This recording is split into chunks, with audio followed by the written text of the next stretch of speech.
Primeira questão. Um pequeno bloco de massa M igual a 4 kg, preso à extremidade de um fio, descreve sobre uma mesa horizontal e perfeitamente lisa um movimento circular de raio R igual a 0,50 metros, com velocidade escalar constante, V igual a 3 metros por segundo. Determine a intensidade da força de tração que o fio exerce no bloco. Então vamos lá, quais são as forças que atuam sobre o corpo? A normal, o peso e a tração. Como é uma mesa plana e horizontal, normal anula o peso. E por outro lado, quem está apontando para o centro da curva, quem é? A tração. Então a tração faz o papel de força centrípeta. Ou seja, ficou fácil achar a tração. mv ao quadrado sobre r. Ele me deu a massa, me deu a velocidade e me deu o raio da trajetória. Então, vou ficar com 4 vezes 9 sobre 0,5. Ou seja, a tração vai ser 36 dividido por 0,5, que vai dar 72 newtons. Segundo exemplo, um veículo de massa M igual a 600 kg percorre uma pista curva de raio R igual a 80 metros. Há atrito de escorregamento lateral de coeficiente μ igual a 0,5. Adote G igual a 10 metros por segundo ao quadrado, determine a máxima velocidade que o veículo pode ter para fazer a curva sem derrapar. Considere-o um ponto material. Então aqui eu já ganho tempo. Eu sei que para um carro conseguir realizar uma curva numa pista plana, eu sei que μ é igual a V ao quadrado sobre RG. A gente já fez essa continha. E daí, Marival? E daí o seguinte, ó, eu tenho μ 0,5. Ó, tem o raio, quem é o raio? 80. Tem o G, que é 10. Então, fazendo essa continha, V ao quadrado vai dar 800 vezes 0,5, que vai dar 400. V vai ser mais ou menos a raiz de 400. Ó, o módulo de V que eu quero, 20 metros por segundo.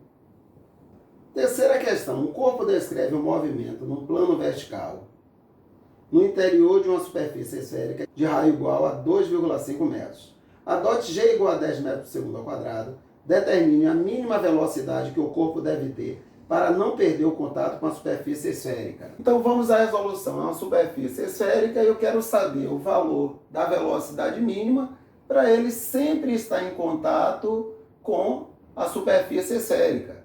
Ou seja, para em nenhum momento ele perder esse contato. Beleza, Marivaldo. E daí? E daí que o ponto crítico que eu tenho que me preocupar é esse aqui. Aí sim tem uma velocidade mínima. Se a velocidade for menor que a mínima, ele perde o contato, ele não completa o movimento. E a gente sabe que essa velocidade mínima é justamente quando a normal for zero. Mas ainda, vamos encurtar essa conversa. Eu já sei que a velocidade mínima é a raiz de RG. Ou seja, a velocidade mínima vai ser a raiz quadrada. Qual raio? 2,5. Quem é G? 10. Ou seja, a velocidade mínima vai ser a raiz quadrada de 25.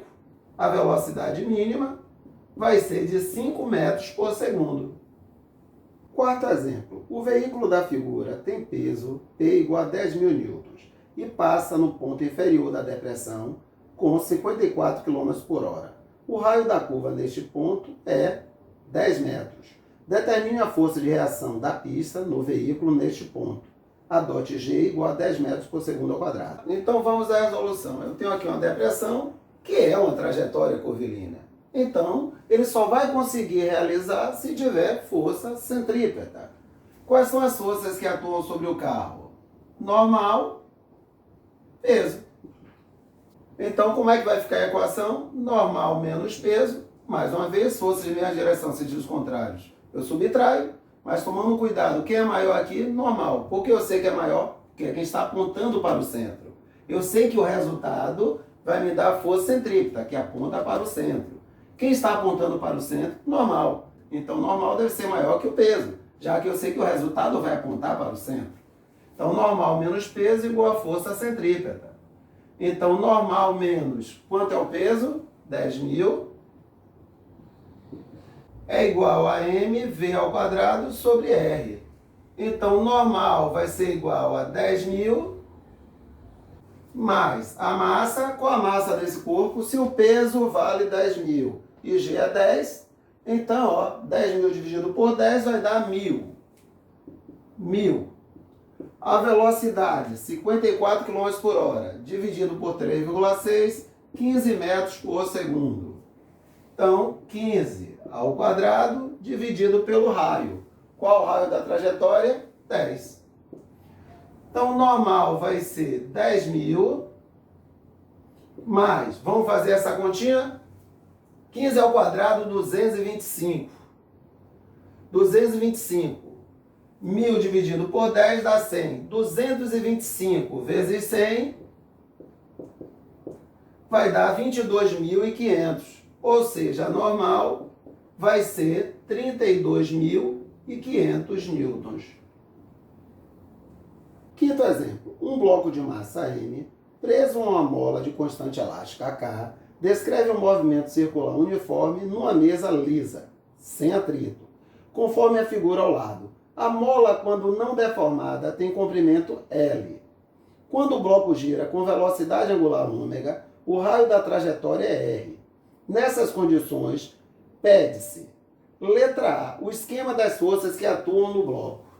Então, a letra A, tranquilo. Ele só quer que eu faça o esquema das forças que atuam sobre o bloco aí. Então, é uma mesa, né, plana horizontal. Então, eu tenho a normal e tenho aqui o peso. Tem uma mola presa, tá ok? A esse corpo que está girando. Então, observe, o comprimento natural da mola é 0,6 e o raio dessa trajetória é 0,8. Então, essa mola está deformada. Se a mola está deformada, a gente aprendeu na aula de lei de Hooke que se eu deformo a mola, vai surgir uma força que nós chamamos de força elástica. Então, são essas forças que estão atuando sobre o corpo.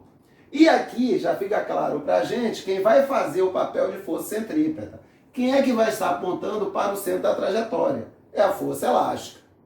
Letra B. O valor da constante elástica a cada mola, considerando que L é igual a 0,6 metros, R é igual a 0,8 metros, M é igual a 2 kg e ômega igual a 5 radianos por segundo. Então, na letra B, ele quer a constante elástica da mola. Eu já sei que a força elástica é quem está puxando o corpo para o centro. É quem está fazendo o papel de força centrípeta. Então, vai ser igual à força centrípeta. A lei de Hooke me diz que se eu deformo a mola, vai surgir uma força, né, que vai se opor a essa deformação. Essa força é conhecida como força elástica. E ela é proporcional à deformação. Esta é a lei de Hooke. Força elástica igual a Kx. Força centrípeta a gente pode escrever m ômega ao quadrado vezes r. Então agora é só substituir o que eu tenho. O tamanho natural da mola, 0,6. Girando, qual raio da trajetória? 0,8. Então essa mola está deformada. De quanto? 0,2. Ok? A diferença, 0,8 menos 0,6. A massa, 2 kg. Ômega, 5. O raio da trajetória, 0,8. Então, eu vou ficar com K igual a 5 ao quadrado, 25, vezes 2, 50. 50 vezes 0,8 vai dar 40. Dividido por 0,2, é 400 dividido por 2, que vai dar 200 newtons por metro. Sexta questão. Pequeno bloco de massa M1 gira sobre uma mesa horizontal sem atrito. Esse bloco está ligado a outro de massa M2 por um fio que passa por um orifício existente na mesa. O bloco de massa M1 descreve um movimento circular uniforme de raio R igual a 0,5 metros e velocidade V igual a 5 metros por segundo. E o bloco de massa M2 permanece em repouso. Sendo G igual a 10 metros por segundo ao quadrado, determine a relação M2 sobre M1. Então vamos à resolução. Eu tenho um corpo aqui na mesa que está girando, preso a um fio, que por sua vez está preso aqui a um outro corpo, M2, que se encontra parado.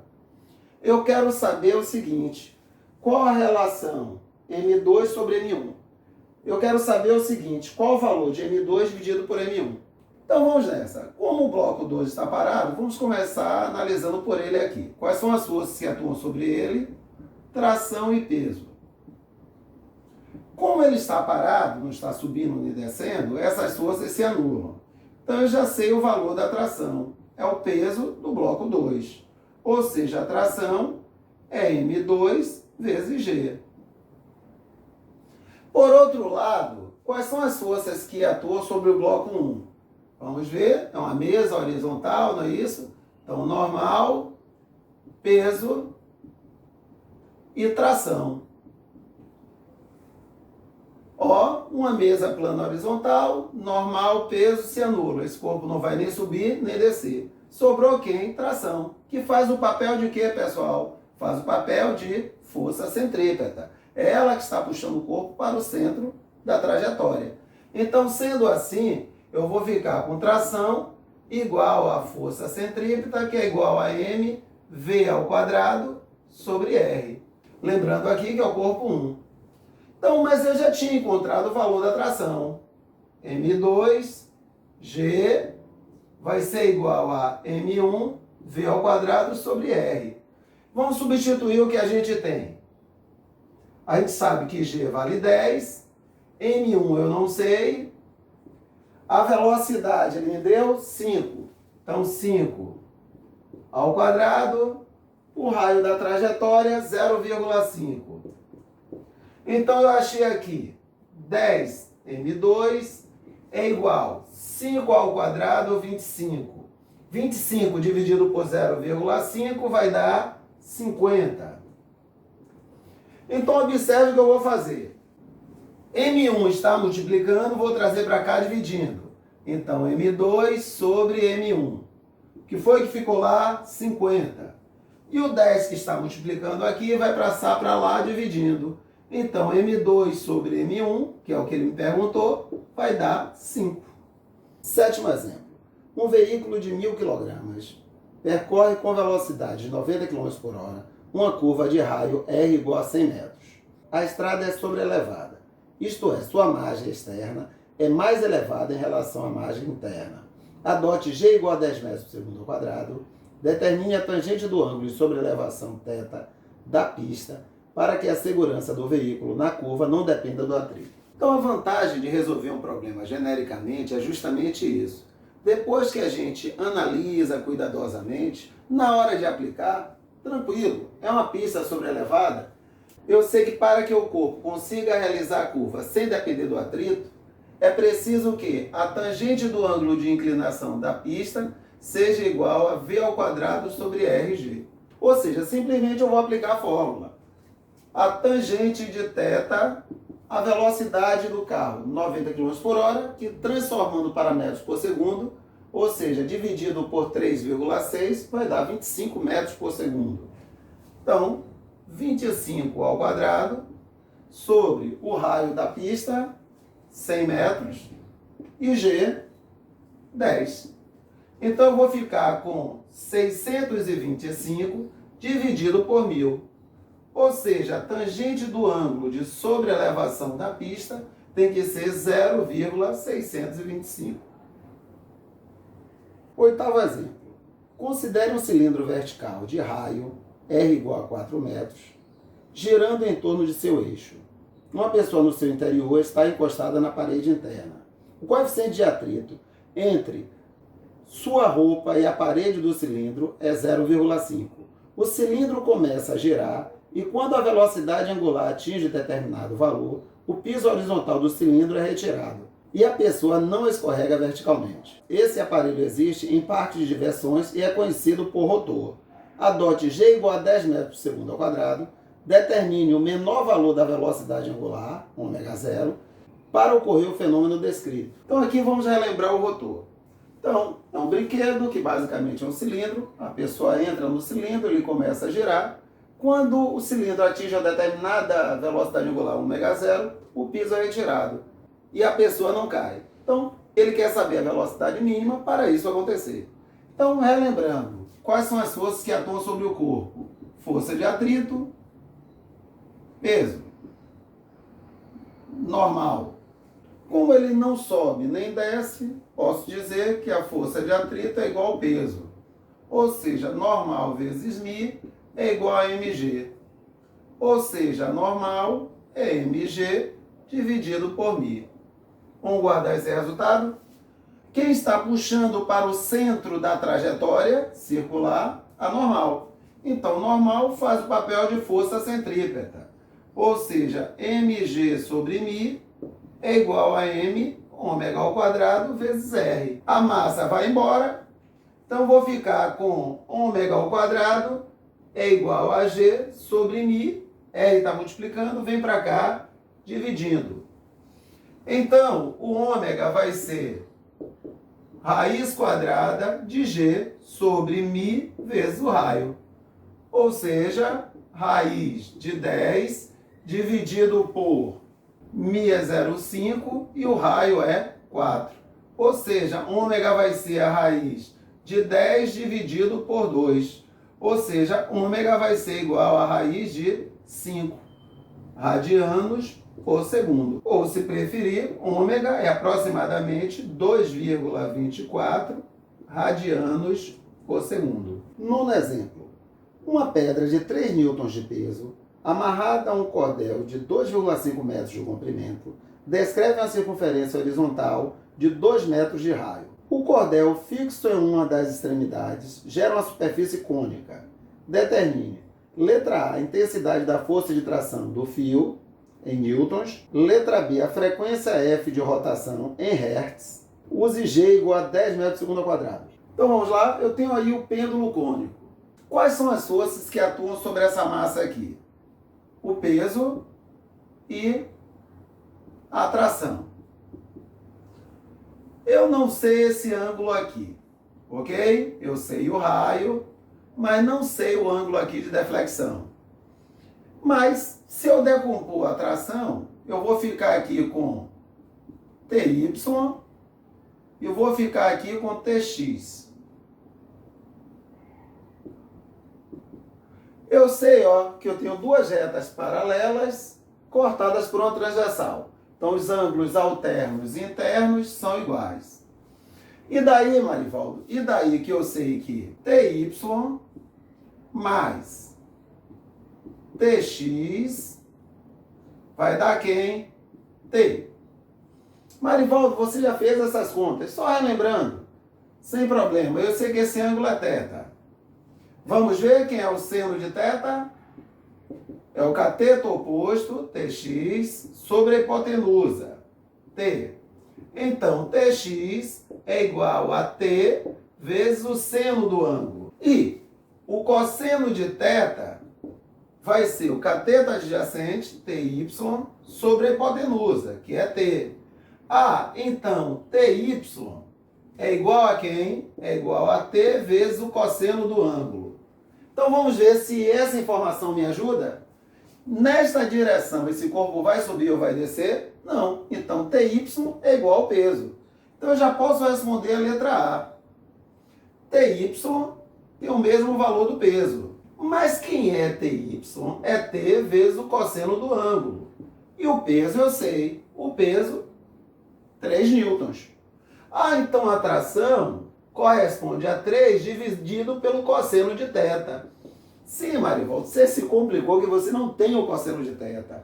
Espera aí, Ele me deu o comprimento do fio, que é o L, que corresponde a 2,5, e me deu o raio, que corresponde a 2 metros. Então, será que eu não posso encontrar informação sobre esse ângulo? Lembrando que eu tenho aqui um triângulo retângulo, ok? Triângulo retângulo. Então, o que é que eu posso achar? Eu posso achar o seno do ângulo. O seno de θ é o cateto oposto dividido pela hipotenusa. Ou seja, dividido por L, que vai dar 0,8. Uma vez que eu tenho o seno, para achar o cosseno é fácil. É só lembrar que o seno ao quadrado de um ângulo mais o cosseno ao quadrado deste mesmo ângulo é sempre igual a 1, que é a equação fundamental da trigonometria. Ou seja, 0,8 ao quadrado mais o cosseno ao quadrado de θ é igual a 1. Então, cosseno ao quadrado de θ corresponde a 1 menos 0,8 ao quadrado, 0,64. Ou seja, o cosseno de θ é mais ou menos a raiz quadrada de 0,36.